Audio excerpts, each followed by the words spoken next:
आपने अपनी जो तत्काल की टिकट बुक की होगी वो दो ही टाइप की हो सकती है, या तो वो कंफर्म हो चुकी होगी या फिर वो वेटिंग में रुकी होगी।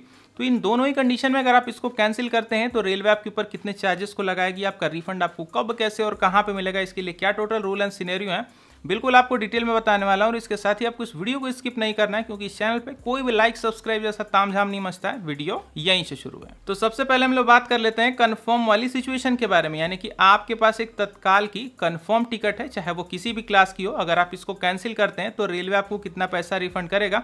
तो दोस्तों बिल्कुल ध्यान से और बिल्कुल क्लियर कट सुनिएगा, रेलवे आपको तत्काल की कंफर्म टिकट के कैंसिलेशन पे एक भी पैसा रिफंड नहीं करता है, यानी कि आपको तत्काल के कंफर्म टिकट के कैंसिलेशन पे 0 रिफंड मिलता है। तो कभी भूल के भी अपनी तत्काल की कंफर्म टिकट को कैंसिल मत करिएगा, नहीं तो आपको रेलवे रिफंड प्रोसेस नहीं करेगी। अगर इस बात पे आपको यकीन ना आ रहा हो तो आप इसी वीडियो के चले जाएगा नीचे डिस्क्रिप्शन बॉक्स में, मैंने अपनी खुद की कंफर्म तत्काल टिकट को बिल्कुल लाइव कैंसिल करके दिखाया और वहां पे जो मुझे रिफंड है वो 0 मिला है। तो जाइए उस वीडियो को भी बिल्कुल ध्यान से देख लीजिएगा, मैंने अपने खुद के पैसे डुबाए हैं आपको लाइव एग्जाम्पल दिखाने के लिए।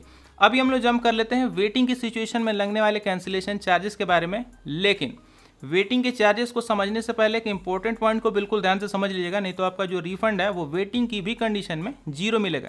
तो यहाँ पे इंपॉर्टेंट पॉइंट ये है कि जब भी आप अपनी तत्काल की वेटिंग वाली टिकट को कैंसिल करने जाइए तो कैंसिलेशन से एकदम जस्ट पहले उसका पीएनआर से करंट स्टेटस जरूर से देख लीजिए। करंट स्टेटस देखना आपको इसलिए जरूरी है कि क्या वो आपकी तत्काल की वेटिंग वाली टिकट कहीं कंफर्म तो नहीं ना हो गई है, क्योंकि तत्काल की वेटिंग टिकट भी तो कंफर्म होती है। और बहुत सारे लोग यहीं पे गलती कर देते हैं कि अपने उस तत्काल की वेटिंग टिकट को जब कैंसिल करने जाते हैं तो करंट स्टेटस नहीं देखते हैं, और जब वेटिंग वाली टिकट उनकी कंफर्म हो गई रहती है तो रेलवे उनको कोई भी रिफंड प्रोसेस नहीं करता है, क्योंकि वो आपकी टिकट अब कंफर्म हो चुकी होती है। तो कंफर्म टिकट के ही कैंसिलेशन चार्जेस अप्लाई होते हैं।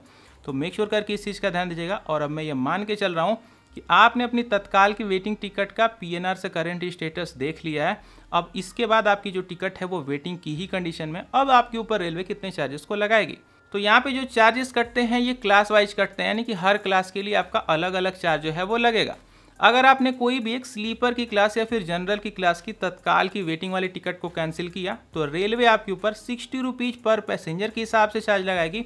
और इसके बाद आपका जो भी बचा हुआ पैसा है बैक टू सोर्स अकाउंट, यानी आपने जहां से भी पेमेंट किया होगा वहीं पे आपका पैसा 3 से लेके 4 वर्किंग डेज, यानी जो भी बैंक के खुलने वाले दिन होते हैं, जहां भी बैंक खुले होते हैं, तो 3 से 4 वर्किंग डेज में आपका पैसा है वो बैक टू सोर्स अकाउंट, जहां से भी आप पेमेंट किए होंगे वहीं पे आपका पैसा पहुंच जाएगा। लेकिन अगर आपने कोई भी एक एसी की क्लास की तत्काल की वेटिंग वाली टिकट को कैंसिल कर दिया, जैसे first AC, second AC, third AC economy, chair car, अगर आपने कोई भी एक एसी की क्लास की तत्काल की वेटिंग टिकट को कैंसिल किया तो रेलवे आपके ऊपर 60 रुपीज प्लस जीएसटी पर पैसेंजर के हिसाब से चार्ज लगाएगी।